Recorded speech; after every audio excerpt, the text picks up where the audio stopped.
अस्सलाम वालेकुम नाज़रीन, मैं हूं रिजवान जाफ़र। हमारा पाकिस्तान के साथ हाज़िर खिदमत हैं।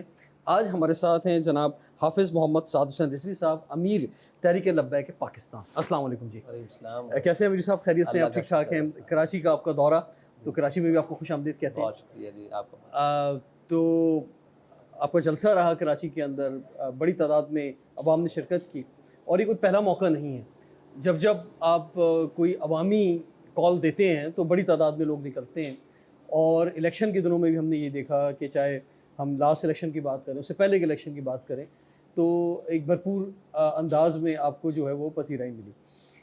सवाल कुछ मेरे इस तरह से होंगे सर कि एक तो आपके अपने लोग हैं जो आपको वोट देते हैं, सपोर्टर हैं, लेकिन उससे बाहर के दायरे के अंदर के जो लोग हैं, उनके नज़दीक टीएलपी का, तहरीक लब्बैक पाकिस्तान का क्या इमेज है? वो किस तरह से आपको देख रहे हैं? तो थोड़ा-सा उस वो जो उनके ख़यालात हैं, वो मैं आपकी खिदमत में पेश करना चाहूँगा। सबसे पहले तो सर ये कि माशाल्लाह इस्लामी जमहूरिया पाकिस्तान है, पार्लियामेंट में जितने लोग जाते हैं, उनमें 95% मुसलमान होते हैं। मुल्क की आबादी को देखें तो यही तादाद मुसलमानों की है। तो इसमें कैसे मुमकिन है कि कोई कानून आ जाए जो दीन इस्लाम के ख़िलाफ़ हो, कोई बात हो जाए जो दीन इस्लाम के ख़िलाफ़ हो? अल्हम्दुलिल्लाह हर शख़्स अपनी सतह पे जो है वो इस पर आवाज़ भी उठाता है, बात भी करता है, लेकिन ऐसा महसूस होता है कि शायद आप ये फ़ील करवाने की कोशिश करते हैं कि ये जो पाकिस्तान में जो दीन इस्लाम का जो एक ज़िम्मेदारी है, ये शायद कहीं आप ही के कंधे पर है और आप ही इसकी भरपूर आवाज़ उठा पाते हैं, बाकी अल्हम्दुलिल्लाह जो मुसलमान हैं वो शायद इसका कोई रोल अदा नहीं कर पाते। बिस्मिल्लाहिर्रहमानिर्रहीम, अल्हम्दुलिल्लाहि रब्बिल आलमीन, वस्सलातु वस्सलामु अला सय्यिदिल अंबिया वल मुरसलीन। मोहतरम, आपने जो सवाल किया ना कि पाकिस्तान में ऐसा कौन सा मामला है 95% मुसलमानों की पार्लियामेंट होने के बावजूद, आप देखेंगे पाकिस्तान की पार्लियामेंट के अंदर 95% मुसलमान होने के बावजूद मस्जिद के अंदर से स्पीकर उतारे गए, अज़ान के चारों तरफ आवाज़ जाने पर पाबंदी की गई, दुरूद व सलाम पर पर्चे काटे गए। इसी पार्लियामेंट के मौजूद होते हुए आसिया मलूना को पाकिस्तान से बाहर भेजा गया। इसी पार्लियामेंट के मौजूद होते हुए मुमताज़ कादरी को फांसी पर लटकाया गया। इसी पार्लियामेंट के मौजूद हुए और इन्हीं लोगों के मौजूद होते हुए जनाब वो मसीहों को पाकिस्तान से बाहर भगाया गया। इसी पाकिस्तान की पार्लियामेंट और इन सारे निज़ाम के मौजूद होते हुए 9C और 9B के अंदर तरमीम की गई। इसी पाकिस्तान के पार्लियामेंट के अंदर मौजूद होते हुए पाकिस्तान के वज़ीर-ए-आज़म ने अहमदियों को अपना बहन, वो अहमदी, वो कादियानियों को अहमदी कहा, फिर उनको अपना बहन भाई कहा। इसी पाकिस्तान की पार्लियामेंट के मौजूद होते हुए पाकिस्तान के अंदर चीफ जस्टिस ऑफ पाकिस्तान ने पाकिस्तान के अंदर आइन, कानून, कुरान, हदीस और तमाम चीज़ों के अंदर तारीफ़ की। तो ये सारी वो चीज़ें हैं और हम ये समझते हैं कि ये कुछ अनासिर हैं जो बैरून अक़वामी और बैरूनी ताकतों की बुनियाद पर, ईमा पर पाकिस्तान के अंदर ऐसी हरकतें करते हैं, वरना मुसलमानों के जो मुसल्लम अक़ायद हैं और जो नज़रियात हैं उनको कोई छेड़ नहीं सकता। लेकिन जब वो बैरूनी आकाओं को खुश करने के लिए ऐसा करते हैं तो फिर उसके आगे बंद मानने के लिए इस्लामिया ने पाकिस्तान मैदान अमल में। तो आप ये सारी जो किसी भी तरह की जो गुफ्तगू है जो आपने फरमाई अभी, ये और जो मज़हबी जमातें हैं उनका भी तो रोल बनता है ना वो इस पे बात करें। जी जी। और वो अपने तौर पे वो भी आवाज़ उठाती हैं जब ये इश्यूज़ आते हैं जिनकी आप बात कर रहे हैं। लेकिन आपकी जानिब से ऐसा महसूस होता है कि कुछ इंतहा पसंदी है, कुछ जो रियासत की मजबूरियाँ हैं उसको नहीं समझा जा रहा है, जो हमारे मौजूदा हालात हैं फाइनेंशियल या और दूसरे हालात हैं, उन चीज़ों को नहीं समझा जा रहा है। रियासत की मजबूरियाँ इस्लाम के बारे में है सिर्फ, अपनी ज़ात के बारे में तो कभी नहीं आई। क्या रियासत की मजबूरी तब नहीं बनी जब ये जनाब 9 मई के वाक़यात हुए तो हर एक को लपेट कर रख दिया गया? क्यों जी? हमारे बुत, हमारे मुजस्समों के ऊपर लाठियाँ बरसी हैं। तो इमामुल अंबिया की ज़ात के ऊपर बात हो, कुरान की तारीफ़ हो, आइन की तारीफ़ हो, हदीस की तारीफ़ हो, तो उस वक्त कहाँ ये सारे मामलात होते हैं। तो रियासत की मजबूरियाँ रियासती मामलात में तो हो सकती हैं, दीनी मामलात में किसी की मजबूरी नहीं है। पाकिस्तान के पार्लियामेंट के माथे के ऊपर ला इलाहा इल्लल्लाह मुहम्मद रसूलुल्लाह लिखा हुआ है और पाकिस्तान की फ़ौज का जो मोटो है वो ईमान, तकवा, जिहाद फ़ी सबीलिल्लाह है और पाकिस्तान का मतलब जो है वो ला इलाहा इल्लल्लाह मुहम्मद रसूलुल्लाह है। तो पाकिस्तान की मजबूरियाँ सियासी, दाखिली, बैरूनी मामलात पर तो हो सकती हैं, इसके नज़रियात पर कोई मजबूरी नहीं हो सकती। सर एक मुल्क जो होता है, ज़ाहिर बात है उस मुल्क को आगे लेके जाना है, उसकी गरीब आवाम को आगे लेके जाना है, बहुत सारे मसाइल, मिसाल के तौर पे इस्लाम में तो सूद किसी तौर पे जायज़ नहीं है, लेकिन मुल्क के अंदर सूद मौजूद है। जी जी। ठीक है ना? आप ये भी आवाज़ कह सकते हैं कि जनाब सूद का खात्मा किया जाए, बल्कि आपने कहा होगा बिल्कुल। तो लेकिन नहीं कर सकता ना, मतलब रियासत नहीं कर सकती। तो इसका मतलब ये है कि पहले हमें अपने उन कदमों पे खड़ा होना होगा, उस जगह पे पहुंचना होगा कि जहां पे हुकूमत और रियासत इस काबिल हो कि वो इम्प्लीमेंटेशन वो कर सके जो वो नहीं कर पा रही है। असल में आपको बात बताऊं कि रियासत की बका का मसला जब आता है ना, तो आपको पता है कि हिस्पानिया के अंदर, स्पेन के अंदर मुसलमानों ने तकरीबन 700 साल के करीब हुकूमत की है। अब वहाँ पर जब मुसलमानों के सकूत का मसला बना और सकूत करनाता हुआ, उसकी एक वजह ये थी कि जब उन्होंने कहा कि जो है नामूस रिसालत पर इमामुल अंबिया की कोई तौहीन एक बार करेगा तो उसकी सज़ा मौत नहीं होगी, एक बार उसको माफ़ी होगी। हिस्पानिया के अंदर एक शख्स चलता था गैर मुस्लिम, वो वहाँ अपने घर से चलता था और गलियों से, चौकों से, चौराहे होते हुए वक्त के गाजी के पास इमामुल अंबिया की गुस्ताखी करता हुआ जाता था। तो कोई उससे पूछता था, उन्होंने कहा ये पहली मर्तबा कर रहा है, इसको माफ़ी है। तो वो आहिस्ता आहिस्ता उसके अंदर से, उनके अंदर से वो गैरत चली गई। जब कौमें बेगैरत हो जाए ना, अपने अंदर गैरत और हमियत ख़त्म कर लें, उसके बाद उनके अंदर कोई बात नहीं रहती। तो हम तो उस गैरत और हमियत की बात करते हैं। सूद की आपने बात की, तो पाकिस्तान की मईशत का सबसे बड़ी दीमक है क्या? सूद है। सूद है, बिल्कुल है, इसमें जी। कोई इनकार नहीं है। तो अगर जब तक उसको ख़त्म नहीं किया जाएगा तो कैसे मईशत ठीक हो जा सकती ये है? जो इस्लामी बैंकिंग में जो जिस तरह का निज़ाम है उसको आप तस्लीम करते हैं? नहीं, फतवे आए हुए हैं उसके ऊपर भाई, जो इस्लामी बैंकिंग ठीक है। भाई खंजीर के ऊपर बकरी की खाल चढ़ा दी जाए तो वो हलाल तो नहीं होगा।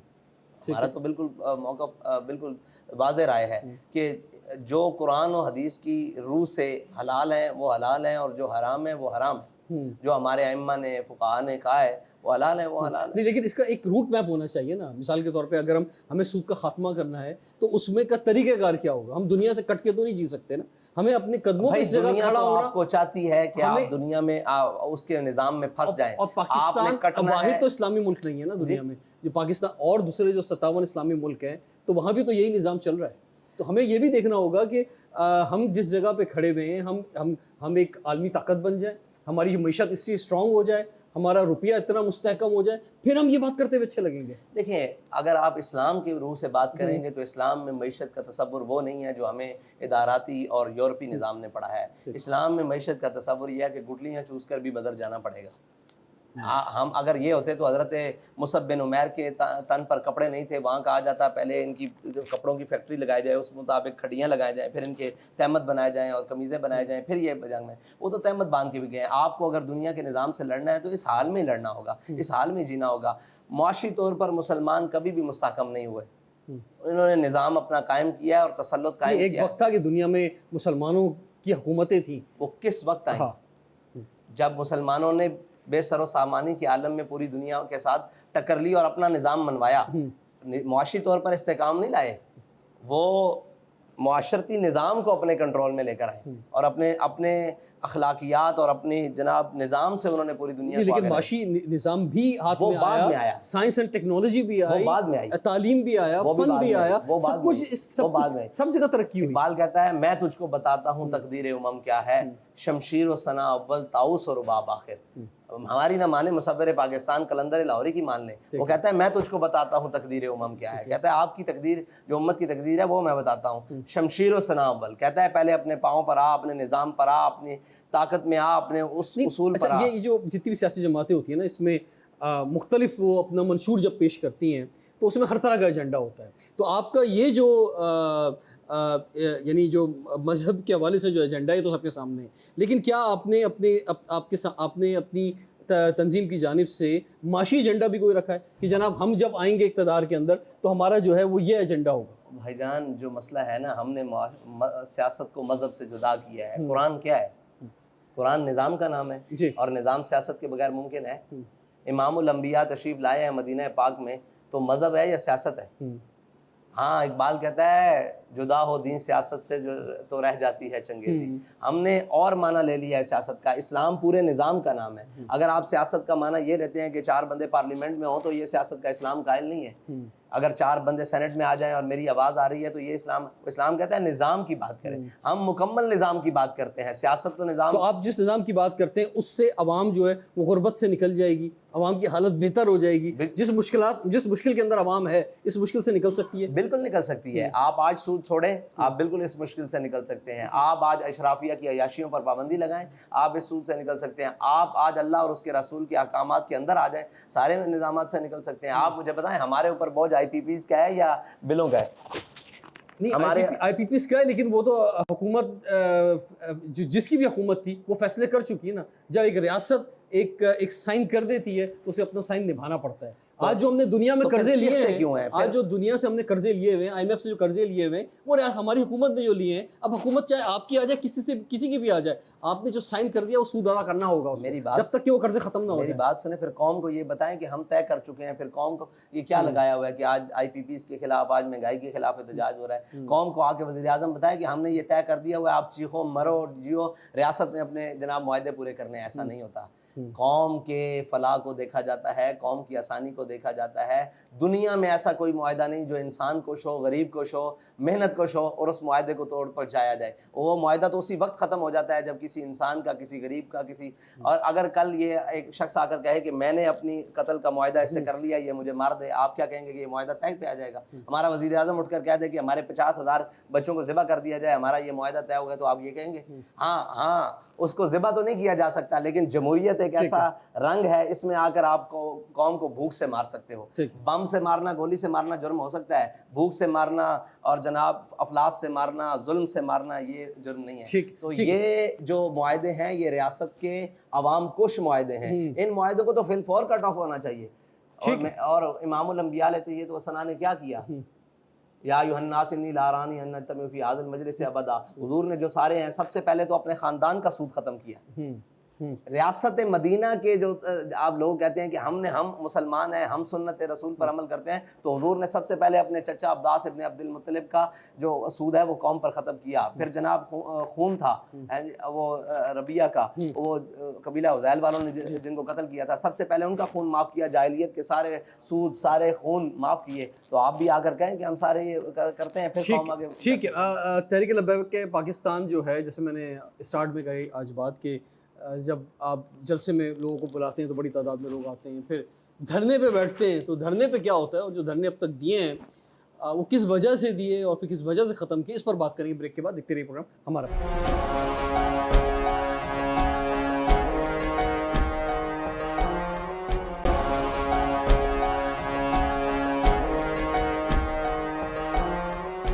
Welcome back. हमारा पाकिस्तान के साथ हाजिर खिदमत हैं। आज हमें साथ सैन रिजवी साहब के साथ अमीर तहरीक लब्बैक के पाकिस्तान।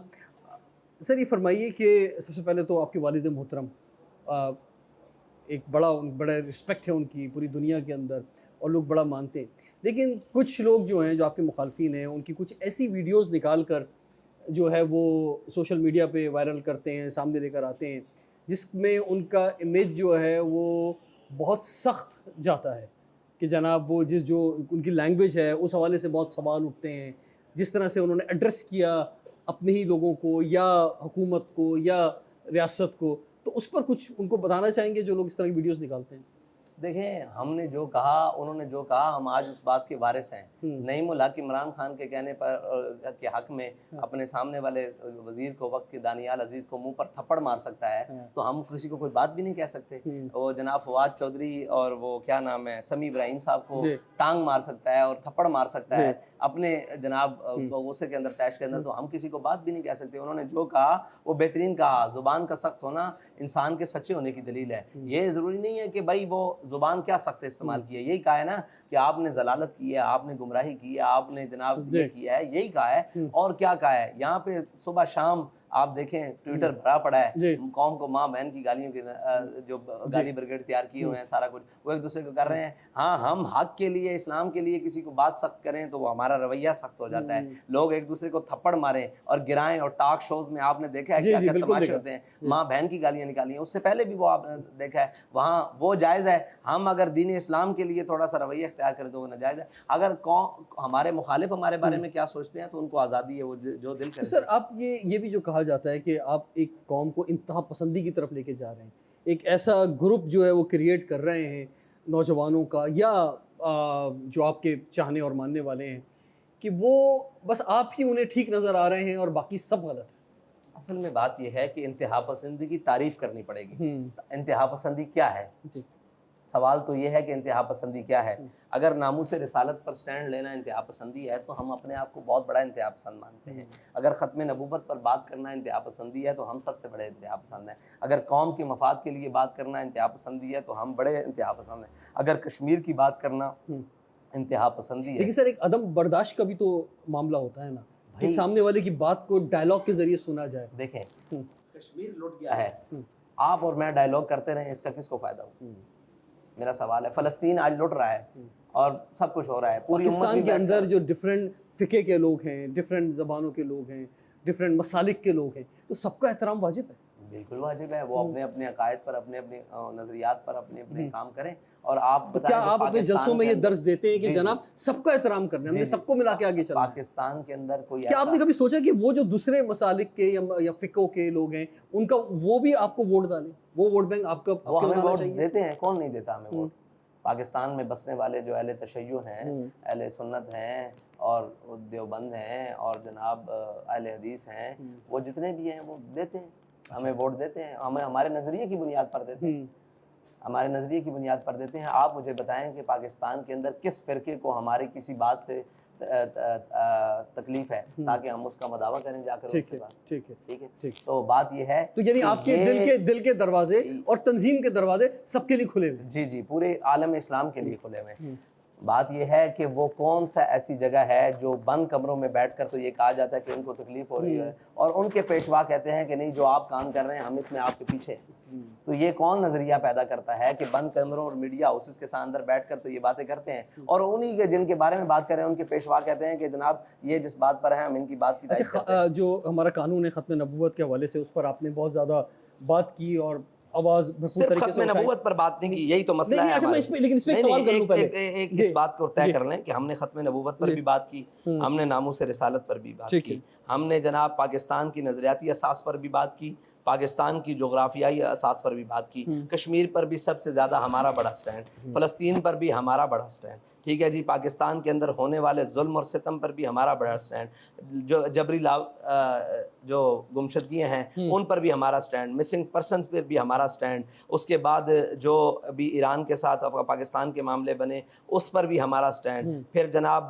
जो हमारे हमसाए ममालिक के साथ हमारे मामलात हैं इंडिया पर, उस पर भी हमारा स्टैंड, पाकिस्तान के अंदर महंगाई बड़ी, पेट्रोलियम की मसनूआत, उस पर भी हमारा स्टैंड। अब आप आ जाए, आप बताएं कौन सा स्टैंड? चलिए, अच्छा होगा आपने मेरे सवाल बचा दिए ना बहुत सारे, तो एक सवाल के अंदर बहुत सारे जवाब आ गए। जो ये बात कहते हैं कि जनाब कानून जो ख़त्म नबूवत है उसका मिसयूज़ होता है पाकिस्तान के अंदर, ठीक है, और आपस के झगड़े का किसी भी हम जो गैर मुस्लिम हैं उस पर इल्ज़ाम लगा कर इस कानून की तरफ ले जाते हैं, तो उनको क्या जवाब देना चाहिए? देखिए, हम ये नहीं कहते कि मिसयूज़ नहीं होता, हम ये कहते हैं कि पाकिस्तान में 302 का मिसयूज़ नहीं होता, पाकिस्तान में 13वीं पैट का मिसयूज़ नहीं होता, पाकिस्तान में नाजायज़ असले के ऊपर जो कानून है उसका मिसयूज़ नहीं होता, पाकिस्तान के अंदर चोरी डकैती और जितने कवानीन हैं, ये 3 MPO का कानून है, मैं अभी एहतजाज करने के लिए निकलूँ, पुलिस और जनाब कोर्ट हमें बंद कर देते हैं, तो इसका नाजायज़ इस्तेमाल नहीं होता। पाकिस्तान में हर कानून का नाजायज़ इस्तेमाल होता है। क्या पाकिस्तान में हर सीट का नाजायज़ इस्तेमाल नहीं होता? वो ऊपर चीफ की सीट से लेकर हो गए नीचे क्लर्क की सीट तक हो, सारी सीटों का नाजायज़ इस्तेमाल नहीं होता, तो क्या वो सीटें ख़त्म कर दें? भाई होता है, उसके काउंटर के लिए आपका काम है कानून बनाना कि जो किसी को गलत इसमें मुलव्वस करे उसकी सज़ा उतनी होनी चाहिए। ठीक, हम ये कहते हैं, लेकिन आज तक पाकिस्तान में ऐसा तो नहीं हुआ कि किसी ने 302 का किसी पर गलत इल्ज़ाम लगाया हो तो कल वो 302 में उसी को सज़ा मिली हो। तो हम तो इतना भी कहते हैं कि अगर 295C का या ख़त्म नबूवत के किसी कानून का कोई गलत इस्तेमाल करता है तो उसका काउंटर कानून बनाएं कि जो झूठा साबित हो उसके ऊपर उतना लगाया जाए, लेकिन 302 का तो नहीं आज तक लगा। किसी ने आपको पता है लड़ाइयाँ हो जाती हैं, झूठे पर्चे हो जाते हैं, एक दूसरे के ऊपर होते हैं कि नहीं होते रोजाना, आप पर्चों की तादाद उठा के देखें, सारा कुछ। ठीक है सर, हर चीज़ मौजूद है। वक्त कम है सर, और आपकी मौजूदगी का फ़ायदा उठाते हुए मेरे पास सवाल ज़्यादा हैं, तो बड़ा जल्दी हम चलेंगे ताकि आपके कम वक्त के अंदर ज़्यादा चीज़ें समेट सकें। ये फरमाएं सर कि आप समझते हैं कि ये जो एक तासुर दिया जाता है कि जनाब तहरीक लब्बैक पाकिस्तान जो है वो एक इस्टेब्लिशमेंट की जमात है और इस्टेब्लिशमेंट के कहने पर ही किसी मीडिया डाइवर्जन के लिए, किसी भी इशू के लिए वो धरने पे आती है, और फिर इस्टेब्लिशमेंट के कहने पर वो धरने से उठ के चली जाती है? अब तो पहले तो ये तय करना पड़ेगा कि ये इंतहा पसंद जमात है या इस्टेब्लिशमेंट की जमात है। अगर इंतहा पसंद जमात है तो फिर आप इसको इस्टेब्लिशमेंट की जमात ना कहें, ठीक है जी। आपकी इस्टेब्लिशमेंट तो नहीं ये चाहती होगी कि मुल्क में इंतहा पसंदी हो, आपके बगौल। अगर वो है तो ये तो तय करें कि ये इंतहा पसंद जमात नहीं है। ना हम इंतहा पसंद हैं, ना हम इस्टेब्लिशमेंट की जमात हैं। हम पाकिस्तानी कौम की एक आवाज़ हैं और उस कौम का एक इंतखाब है। उसको मिस्टर और मुल्ला के दरमियान लड़ाई बना कर ना पेश किया जाए, बल्कि उसको खुले दिल से कबूल किया जाए। हमने पाकिस्तान के अंदर हर चीज़ को कबूल किया हुआ है ना, यहाँ के आइन को, कानून को, यहाँ के मीडिया को, यहाँ के मिस्टर को, मुल्ला को। नहीं, लेकिन जब आप धरने पे बैठें और धरने के बाद आप इस्टेब्लिशमेंट का नुमाइंदा धरने के एग्रीमेंट पे साइन करें और उसके कहने पर आप धरना ख़त्म करें, और आपके धरने के अख्ताम पर जो है वो जो आपकी वीडियो आपके सामने है कि जनाब पैसे दिए जा रहे हैं, लिफाफे दिए जा रहे हैं, तो उस पर तो सवाल फिर उठता है ना। बिल्कुल सवाल करें ना, आप सवाल करें। सवाल तो आ गया मेरा। सवाल ये है कि उसके ऊपर साइन क्यों हुए? तो साइन ये हुए हैं बवसातत। हम तो नहीं जानते थे कि डीजीसी जनरल फैज़ हमीद साहब हैं। हुकूमत ने उनको भेजा हमारे पास मुज़ाकरात करने के लिए, अपने वज़राए आला। हुकूमत ने क्यों भेजा? एक सियासी हुकूमत है तो सियासी हुकूमत डील करे ना। ये वज़ीर आज़म खाकान अब्बासी से पूछें कि उसने क्यों भेजा। ये उन लोगों से पूछे, भाई हम तो जानते ही नहीं थे कि डीजीसी कौन है, ना हमने उससे पहले कभी नाम सुना था। आपको ये सर अब ऐसा तो ना कहें कि आप जानते नहीं थे, कि आपने जो है नाम नहीं सुना था। हम उससे क्योंकि हमारी जमात नहीं थी, हम सियासत में एक नया कदम रख रहे थे। हमें क्या पता हो कि डीजीसी भी कोई होता है। हमने तो डीजीआई का नाम सुना हुआ था। और जनाब पाकिस्तान के बच्चे को मालूम है, अब मालूम है। अच्छा, उस वक्त मालूम नहीं था। 2017 की बात कर रहा हूं। सर उस वक्त भी मालूम था जब आप हमें मालूम नहीं था। हम आपको सच्ची बात है, हमें मालूम नहीं था कि उसने साइन किया और वो आया। ठीक है जी, वो उसको हुकूमत ने भेजा। इसका जवाब तो वो मुझे बताएं, मेरे मातहत है या हुकूमत के मातहत है? ठीक है, डीजीआई या उस वक्त डीजीसी मेरे मातहत है। और जो पैसे बांटे जा रहे हैं सर जी, वो जिसने बांटे हैं उसकी इंक्वायरी क्यों नहीं करवाई? ठीक है, वो मेरे मातहत है या हुकूमत के मातहत है? अच्छा, ये कहा जाता है कि धरने पे जब बैठते हैं तो धरने खत्म करने के जी नहीं देखा। अभी इमरान खान का जब धरना हुआ है ये मार्च प्रोग्राम, और जब वो कैंसिल हुआ है तो वहाँ भी पैसे बांटे गए। तो आप ये क्या कहेंगे? देखें, कुछ चीजें हैं हमारा नहीं, वो आप खुद बांटे वो एक अलग बात है, लेकिन अगर कोई और बांटे बाहर से आकर, बाहर से आके, तो एक सवाल है। सोचना चाहिए कि वर्दी पहन कर आकर पैसे बांट रहा है, वो क्यों बांट रहा है? ये तो साजिश नहीं हो सकती। अच्छा, अगर 9 मई वाला सारा वाकया हो तो आप कहते हैं ये साजिश हो जाएगी है, तो वो भी तो साजिश हो सकती है तहरीक लब्बैक के खिलाफ, बल्कि साजिश है। अभी जो आपने धरना दिया ये फलस्तीन के इशू के ऊपर, तो अभी मसला तो हल नहीं हुआ, लेकिन आपका धरना खत्म हो गया सर।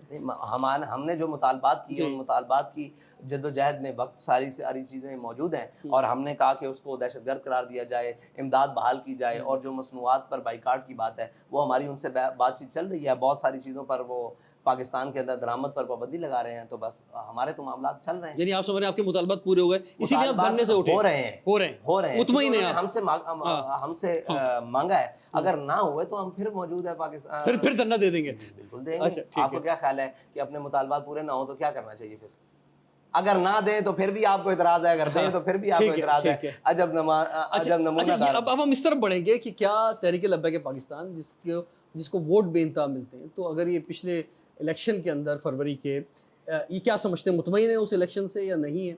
और आगे क्या प्लान है? क्या समझते हैं कि जमहूरियत के अंदर जो है वो कितनी ताकत है? क्या ये कभी हुकूमत में आ सकते हैं? ब्रेक के बाद सवाल पूछते हैं, देखते रहिए प्रोग्राम हमारा पाकिस्तान।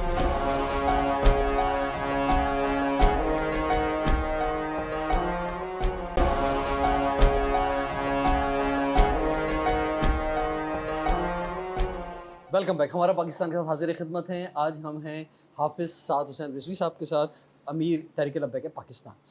2018 फिर 2024, आप क्या समझते हैं सर, मुतमईन है ख़ासतौर पे अगर इस इलेक्शन फरवरी के इलेक्शन की बात की जाए तो? जी नहीं, बिल्कुल भी नहीं। पाकिस्तान के अंदर ये साफ प्री प्लान रिगिंग हुई है, और जीतने वाले भी परेशान हैं। हम जीत कैसे गए? आप क्या समझते हैं कि आपकी कितनी सीट होनी चाहिए और कितनी है? बहुत सारी सीटें थी, दर्जनों हमारी सीटें थी, जो एक बड़ी तादाद में कैंडिडेट आपके पूरे पाकिस्तान से जो है वो मौजूद थे। बल्कि हमारे तो जो सेकंड नंबर वाले कैंडिडेट थे उसको उठाकर 5th नंबर पर किया गया। यहाँ पर ऐसे भी रिगिंग हुई है, और जो 3rd वाले थे उनको 6th नंबर पर किया गया। तो हमारे जो असल वोट है उनको ही नहीं शो होने दिया गया। आपको पहले भी कराची से भी प्रोविंशियल असेंबली में सीट मिली, तो इस दफ़ा आप क्या समझते हैं कि यहाँ से आपकी क्या कितनी सीट्स थी? हमारा काम बताता था, हमारा हम्म, पाकिस्तानियों के साथ मुश्किल हालात में अपने कराची के अवाम के साथ खड़े होना बताता था। और आपको भी पता है कि कौम के जज्बात बताते थे कि हमारी क्या हालात है। लेकिन वो जिनके कैंडिडेट 20 थे और उनको सीटें 21 मिल गई हैं, तो आपको पता अच्छा, है यहाँ क्या तो तमाशा हुआ है। तो ये तो खैर पूरे पाकिस्तान में, सर ये पाकिस्तान में जो इलेक्शन होते हैं तो क्या इजहार ख्याल है इस पर आपका, फरमाए ना, आप क्या देखिए कहो? पूरी दुनिया में इलेक्शन जी, होते हैं, जी। हारने वाला अपनी हार तस्लीम करता है, हाँ। जीतने वाला अपनी जीत तस्लीम करता है, और इलेक्शन की जो प्रोसेस है उसके ऊपर उंगली नहीं उठाई जाती। पाकिस्तान एक ऐसा वाहिद मुल्क है जहाँ इलेक्शन होते हैं, इलेक्शन के प्रोसेस के ऊपर उंगली उठाई जाती है। ठीक। जीतने वाला अपनी जीत से परेशान, हारने वाला अपनी तो अब आपने क्या किया उसके बाद, यानी अब आपने इंशाल्लाह हमने हाँ, उसके ऊपर मजीद उसकी रिगिंग को रोकने हाँ। के लिए बज़ोरे कलम भी और बज़ोरे बाजू भी, दामे दिरमे कदमे सुखाने सारी तैयारी कर रखी है। इंशाल्लाह बेहतर होगा। बज़ोर बाजू से क्या मुराद है? बज़ोरे बाजू से मुराद अच्छा। बैलेट अच्छा, की ताकत, बैलेट ही की ताकत हाँ है, जी, ठीक है। बैलेट की ताकत बुलेट को रोकेगी। बुलेट को रोकेगी। हाँ जी। ये अब ये आपसे पूछूंगा कि बुलेट कौन चलाता है? ये तो सर बुलेट तो चल रही है पूरे पाकिस्तान हाँ में। ये 24 घंटे के अंदर 112 ऑपरेशन हमारी मिलिट्री या पैरामिलिट्री फोर्सेस करती है। जी। यानी इस हद तक जो है मामला पहुंच चुके हैं। इस पर हम आते हैं, लेकिन ज़रा ये इलेक्शन को ज़रा आगे बढ़ाएं पहले। तो ये फरमाएं सर कि अब मुझे अभी थोड़ी देर पहले आपसे गुफ्तगू हुई तो आपने कहा जनाब 2025 में इंतखाबात होने वाले हैं। जी, तो ये कैसे फरमा रहे हैं आप? हालात ये बता रहे हैं कि पाकिस्तान जो फेयर इलेक्शंस के बगैर नहीं चल सकेगा आगे। सारे तजर्बे हो चुके हैं, मनपसंद शख्स भी लाया जा चुका है, एक मुरक्कब माजून मुरक्कब भी आजमा लिया गया है, और टाकी पोश भी आजमा लिया गया है, सारे आजमा लिए गए हैं। तो ठीक है, तो अब आपको 2025 में इलेक्शन होते हुए नजर आ मुझे रहे तो हैं? लग रहा है या कि पाकिस्तान की इन-हाउस बेहतरी तब्दीली नजर आ रही है आपको? नहीं, इलेक्शन से ही तब्दीली आएगी, इन हाउस तब्दीली कोई अच्छा, नहीं या आएगी। इलेक्शन भी ना हो, कोई कौमी हुकूमत बन जाए, कोई टेक्नोक्रेट गवर्नमेंट बन उससे भी जाए, हालात नहीं ठीक होंगे उससे भी हालात ठीक नहीं होंगे। तो यानी जब तक हकदार को हक नहीं मिलेगा। अच्छा, क्या मजहबी जमातें जो हैं, जैसे आपकी जमात एक बड़ी जमात अब बन के सामने आई है, क्या इनको कभी हुकूमत मिल सकती है पाकिस्तान में? मुझे एक सवाल बताएं कि आप कहते हैं हम मजहबी हैं, हाँ। क्या बाकी सियासी जमातें गैर मजहबी हैं? उनको आपने कभी कहा है कि ये गैर मजहबी हैं? नहीं, खैर मजहबी तो नहीं है, तो फिर हम भी सियासी लेकिन वोट, लेकिन जमात आप हैं। जो वोट मांगते हैं मजहब की बुनियाद पे मांगते हैं ना। हम मजहब के निज़ाम की बुनियाद पर मांगते हैं यार। बाकी लोग जो हैं वो उनके इश्यूज आपने दूसरे कभी हैं। उनको कहा है कि ये सुर्खे हैं, हम्म। जो ये जनाब कम्युनिज्म के हकदार हैं या सोशलिज्म के हकदार हैं, कभी उनको कहा है सुर्खे? मतलब लोग अपना मंशूर जो पेश करते हैं वो अपना लोगों का बिजली, पानी, गैस, गुर्बत, सोशलिज्म तालीम, में ये सेहत, चीजें नहीं है। ये सारी चीजें जो है सोशलिज्म में वो ये चीजें अवाम को नहीं है। वो चीजें वो दिखाते हैं। कम्युनिज्म में ये चीजें नहीं है।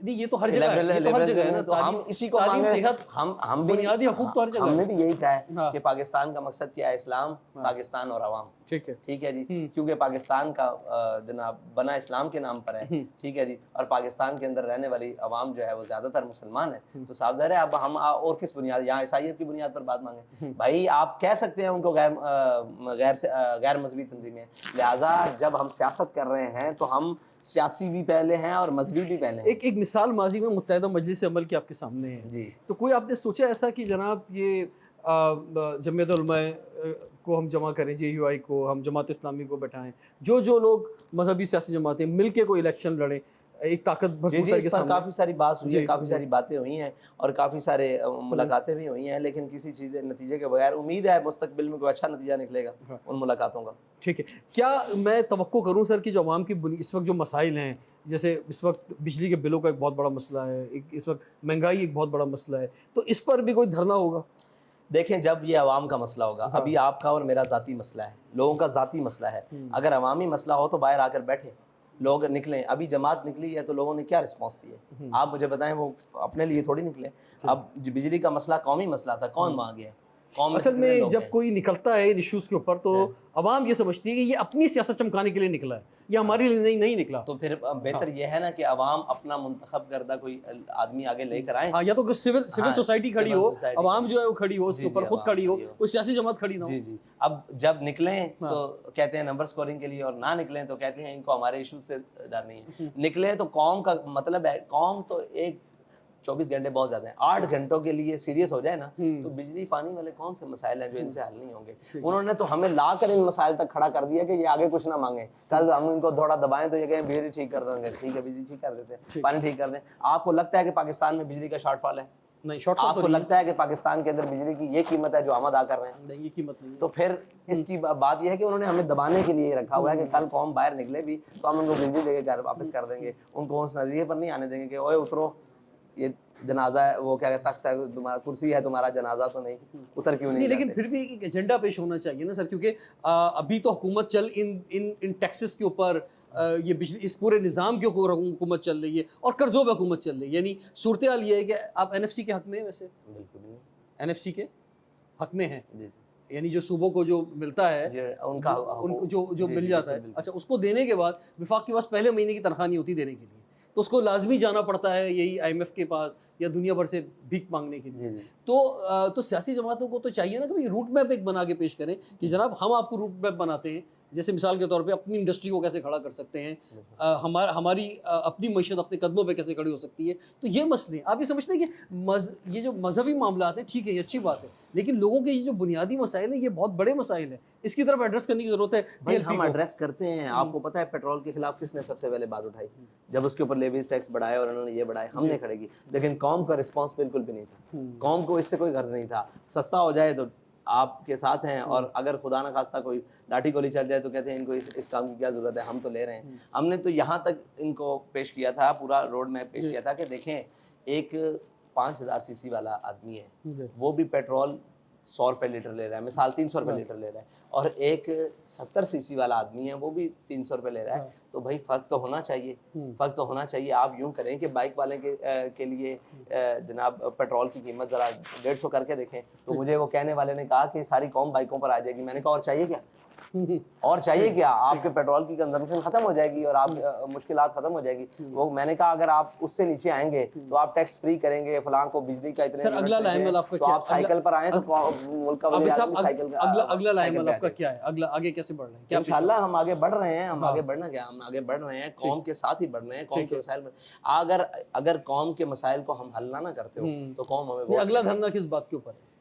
अगला धरना जो कौम का मसला होगा, कौम जिस पर हमारे साथ खड़ी होगी। अच्छा, कोई आपने कोई प्लान बनाया जनाब, आपको लगा कि जनाब ये एक बड़े मसले नजर आ रहे हैं? इंशाल्लाह एहतजाज, धरना, अपनी बात का मनवाना, जमातों को इकट्ठा करना, उनको अपनी बात समझाना, जिस बात पर आ गए।